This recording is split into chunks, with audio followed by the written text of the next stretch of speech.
नाशिकच्या गुंडाविरोधी पथकाचे पोलीस अधिकारी व अंमलदार यांनी मिळालेल्या गोपनीय माहितीवरून 21 जानेवारी 2026 रोजी पहाटे 5 वाजेच्या दरम्यान द्वारका बागवानपुरा परिसरात सापळा रचत गोवंश जातीचे जनावर कत्तलीसाठी घेऊन आलेले अशोक लेलँड कंपनीचे वाहन क्रमांक MH15 GV 9958 यास थांबवत वाहनाची झडतीवेळी त्यात 4 गोवंश जातीचे जनावर मिळून आले. वाहन व जनावरे असा 5,80,000 रुपयांचा ऐवज मुद्देमाल वाहन चालक शहबाज मुख्तार शेख वय 36 राहणार अजमेरी मशिदीजवळ नाईकवाडपुरा जुने नाशिक यास ताब्यात घेण्यात आले.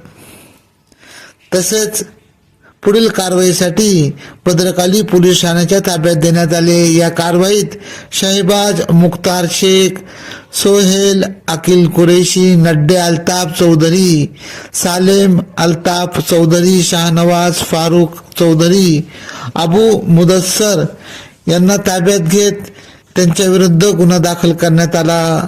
सदरची कामगिरी गुंडाविरोधी पथकाचे सहाय्यक पोलीस निरीक्षक ज्ञानेश्वर मोहिते, विजय सूर्यवंशी, प्रदीप ठाकरे, अक्षय गांगुर्डे, राजेश राठोड, गणेश भागवत, कल्पेश जाधव, दयानंद सोनवणे, घनश्याम महाले यांनी केली.